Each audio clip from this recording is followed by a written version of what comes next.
ذر رضی اللہ تعالیٰ عنہ سے روایت ہے، فرماتے ہیں رسول اکرم صلی اللہ علیہ وسلم نے مجھے فرمایا، یا ابا ذر لا عقل کالتدبیر، ابو ذر تدبیر جیسی کوئی عقل نہیں، ولا ورع کالکف، اور گناہوں سے بچنے جیسا کوئی تقوی نہیں، ولا حسب کحسن الخلق، اچھے اخلاق جیسا کوئی نسب نہیں۔ 3 جملے ہیں اس حدیث میں۔ رسول اکرم صلی اللہ علیہ وسلم نے سب سے پہلے فرمایا سب سے اچھی اعلیٰ کامل عقل وہ ہے جس میں تدبیر ہے، جس میں سوچ ہے، جس میں فکر ہے۔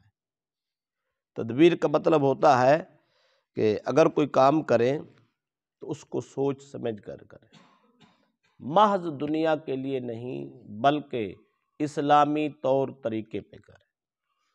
اس کی علماء نے تقسیم کیا ہے، ایک عقل مطبوع ہوتی ہے اور ایک عقل مسموع ہوتی ہے۔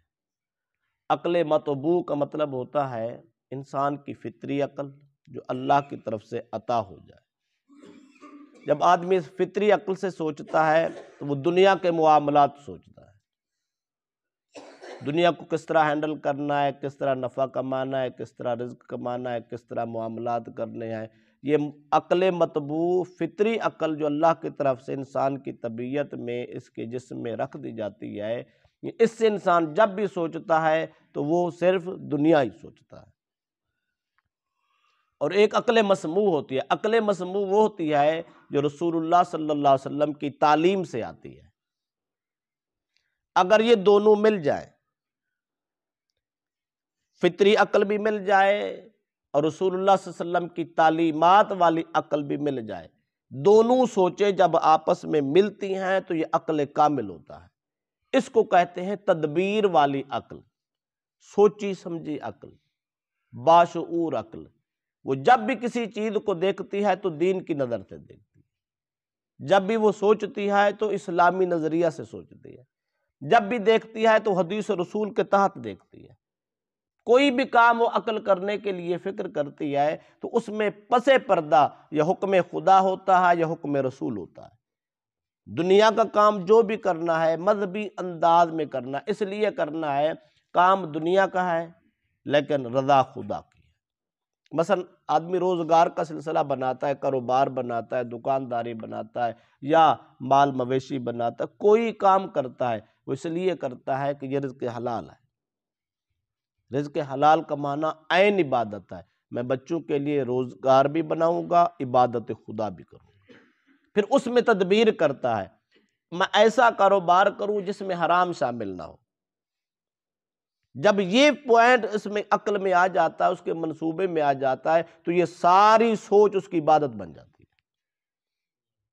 انسان جب حرام چیزوں سے شبہات سے بچ کر اچھے سے اچھا کام، اچھی سے اچھی نوکری کا انتخاب کرتا ہے تو اسی میں دونوں عقل مل جاتی ہیں، عقل کامل ہوتی ہے۔ تو اللہ کے نبی صلی اللہ علیہ وسلم نے فرمایا عقل وہ ہوتی ہے جو تدبیر والی عقل، سوچ والی عقل، تعلیمات رسول کے ساتھ عقل۔ تو لہذا جب بھی ہمیں کوئی کام سوچنا ہے تو ان دونوں اینگل سے سوچنا ہے، دنیا کا مفاد بھی سوچے پر دو سوچے آخرت کی فکر سے۔ دوسری بات سرکار دو علیہ وسلم فرمایا ولا ورع کالکف، گناہوں سے بچ جانا یہ بہت بڑا تقوی ہے، تقوی کا اعلیٰ مقام ہے۔ یہ بات بھی سوچنے والی ہے کہ جو تقوی ہے، تقوی کے 2 حصے ہیں، 2 رکن ہیں۔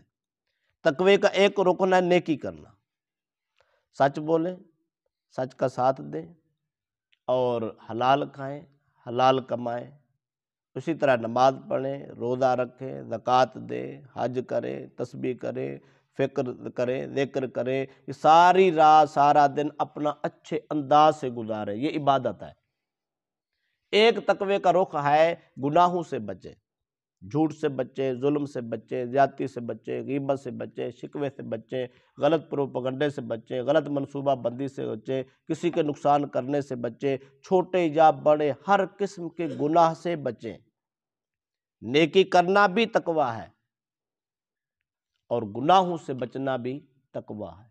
پر رسول اللہ صلی اللہ علیہ وسلم نے فرمایا نیکی کرنا آسان ہے، اذان ہو گئی، وضو کیا، جا کے نماز پڑھی، گھر آ گیا، پیسے آ گئے تو حج کر کے عمرہ کر کے واپس آ گیا، ٹائم مل گیا تو تسبیح پڑھ لی، تسبیح کر لی، ذکر فکر کر لیا، یہ آسان ہے، اپنے بس میں ہے۔ لیکن گناہ سے بچنا یہ مشکل ہے۔ گناہ سامنے ہو، انسان ضرورت مند بھی ہے، جوانی بھی ہے اور گناہ کا اڈا بھی کھلا ہوا ہے، سنگی ساتھی سارے شراب نوشی کر رہے ہیں، انسان وہاں بیٹھا ہے، لوگ تاش کھیل رہے ہیں، نوجوان وہاں بیٹھا ہے، اس کو تو موقع ہے۔ اب سارے لوگ دو نمبری کر رہے ہیں، کرپشن کر رہے ہیں، مال بنا رہے ہیں، جائیدادیں بنا رہے ہیں، حرام کما کما کر کہیں سے کہیں نکل گئے، تو ان کے ہم عمر ہم زمانہ کو دل کرتا ہے میری اچھی گاڑی ہو، میرا اچھا رہن سہن ہو، اچھی کوٹھی ہو، اچھا بنگلہ، میں بھی کچھ کر لوں۔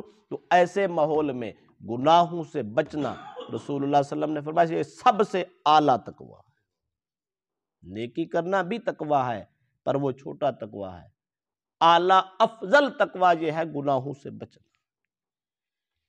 تیسرا جملہ سرکار دو علیہ وسلم فرمایا کہ حسب جو ہے یہ اچھے اخلاق کا نام ہے۔ حسب کا جو لغوی معنی ایک حسب ہوتا ہے اور ایک نسب ہوتا ہے۔ حسب جو ہوتا ہے یہ باپ کی جانب سے جو نسل ہوتی ہے انسان کے، اس کو حسب کہتے ہیں، باپ دادا پردادا اس کے اوپر چلے جائے، یہ حسب کہلاتا ہے۔ نسب کیا تو وہ ماں کی طرف سے، ماں ہے، نانی پر نانی ہے، پھر اسی طرح ماؤں کا جہاں تک سلسلہ جائے گا، نان کا خاندان، نانیال نسب کہلاتا ہے، دادیال حسب کہلاتا ہے۔ رسول اکرم صلی اللہ علیہ وسلم نے فرمایا، بعض علماء نے لکھا ہے حسب اور نسب دونوں ایک چیز ہے۔ کیوں؟ انسان کی زندگی میں ماں کے بخون ہے، باپ کا بھی خون ہے، دونوں خاندان مل جاتے ہیں، ان کا اثر ہوتا ہے، انسان پروان چڑھتا ہے، تو بعد نے دونوں کو ایک چیز گنا ہے۔ تو رسول اللہ صلی اللہ علیہ وسلم نے فرمایا سب سے اچھا نسب، سب سے اچھا حسب، سب سے اچھی نسل وہ ہے جس کا اخلاق اچھا۔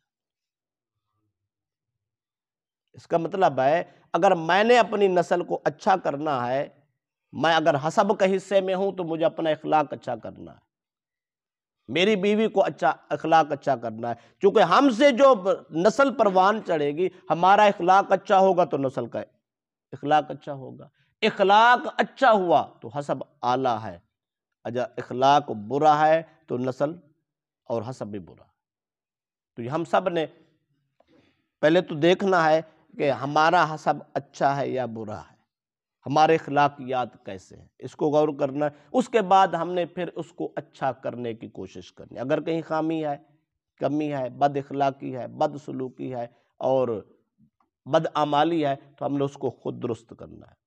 اگلی نسل کے لیے خود سوچنا ہے کہ ہم نے اپنی نسل کو کیسا حسب دینا، میں نے اپنے بچوں کو، اپنی بیٹیوں کو کیسا حسب دینا، کیسا نسب دینا۔ میرا اخلاق اچھا ہوگا تو میری نسل کا اچھا ہوگا، خون کا بڑا اثر ہوتا ہے۔